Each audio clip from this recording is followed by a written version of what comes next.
এরিয়াটা পুরা ঢাকছে গেছে।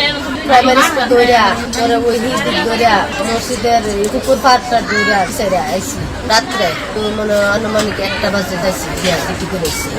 আমার যে এতটুকু সময় কোনো কেন থাকছে না, আমার ঘন্টা 5 মিনিট 10 মিনিট পরে পরে আমার কাছে আইসে।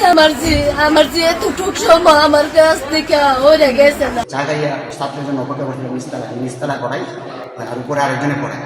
তো উপরতলার ছাত্ররা যখন আসছে আইসা দেখছে হয়তো মেয়েটা মামানি একটা বেড়া তারা 2 হাতে ডাকতেছে কাটা জানে ডাকতে বাইরে পরে বাইরেছি ঘুরিয়া বাইরে হুজুর আয়া পড়ছে গেটের সামনে। আমরা বাইরেছি কবে রে বাবা গেছে আপনি তাড়াতাড়ি জানো একবার অবশ্র মেয়ে প্যান্ডা দিয়া পায়জামা দিয়ে গলার একটা কার সাথে বান্ধব মা তো আছে, গলায় আছে, পায়ের মধ্যে আছে। নৃশংস ঘটনা আমাদের শাহবাজপুর কখনোই ঘটে নাই। আমরা বিগত কিছুদিন আগে দেখেছি যে আসিয়া নামক একটি মেয়েকে এরকম ভাবে দর্শন করে মেরে ফেলে দেওয়া হয়েছে। তো আমরা চাই এরকম আসিয়া কত জন্মাবে আর কত মরবে, এর বিচার কে করবে? এরকম যে একটা নিকৃষ্ট ঘটনা আমাদের শাহবাজপুরে আজকে লজ্জা বয়ে আনছে আমাদের সমাজের জন্য, জাতির জন্য, এই বিচার কে করবে?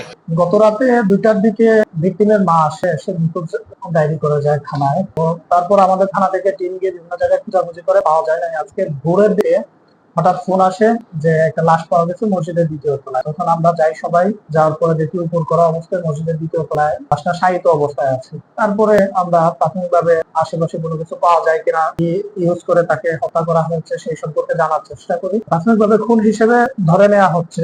আইনি প্রক্রিয়া বলতে আমাদের তদন্ত কার্যক্রম তো চলমান আছে। সন্দেহজনক আমরা যা বুঝতেছি তার উপর নির্ভর করে আমাদের কার্যক্রম চালিয়ে যাচ্ছি।